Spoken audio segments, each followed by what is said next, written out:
大家好，我係第13屆原來我得㗎 CLC 我得你都得得獎者楊志雄。呢個係我9月同埋10月嘅生活報告。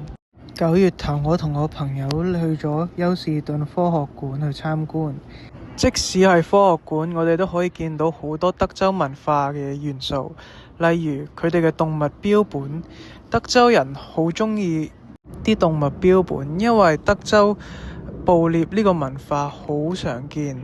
除咗動物標本呢啲德州文化之外，德州科學館同德州學校嘅學習環境好相似，佢哋都好推動啲互動同埋自主嘅學習。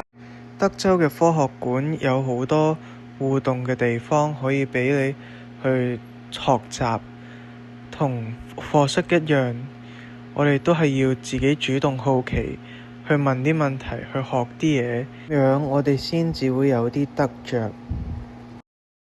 除咗去科學館之外，我亦都同我寄宿家庭去體驗一個動物園。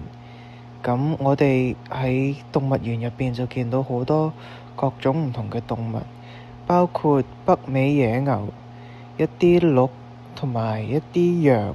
今次呢個動物園嘅體驗係我同我寄宿家庭一個好好嘅相處同融洽嘅時間，尤其是係我同佢哋呢啲細路仔。初時到達美國，我就擔心我同我寄宿家庭啲細路仔未必相處得咁好，但係依家經歷咗咁耐，我可以好有信心咁同大家講，佢哋係我哋嘅屋企人。之後我寄宿家庭就帶我去參觀一啲傳統嘅德州小鎮。德州小鎮個設施真係好簡陋嘅，但係其實呢，喺簡單嘅設施之中，我哋睇到美國人好重視人與人之間嘅關係，大家都好熱情，同埋個態度都好正面。雖然設施簡單，但係仍然都好有人情味。10月中嘅時候，學校就搞咗一個畢業生日出旅行。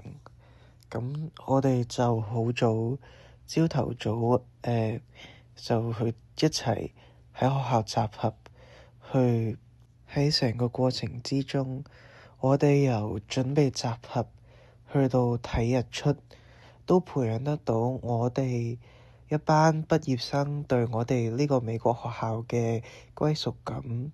而我哋好多畢業生之中，有好幾個都係嚟自唔同國家嘅交流生。我好開心喺呢一年嘅美國交流，我可以培養得到一世難忘嘅友情。除咗睇日出之外，德州亦都有一個叫做 Mums 嘅文化，而我寄宿阿媽就整咗一個俾我。Texas Mom 對德州人嚟講好重要，佢係為咗迎接 Homecoming 而整嘅。佢表達嘅係德州人對自己學校嘅歸屬感。10月尾就過萬聖節，學校上堂嘅時候，老師就播啲萬聖節嘅鬼片俾我哋睇，同埋學校有一個叫做 Pep Rally， 都係培養返學校氣氛嘅活動。而我同我寄宿家庭就裝飾我哋嘅屋企。美國嘅萬聖節就重視家庭融洽呢個元素。呢邊嘅萬聖節係一個屋企人一齊去慶祝開心嘅活動，而我同我寄宿家庭亦都慶祝得好開心。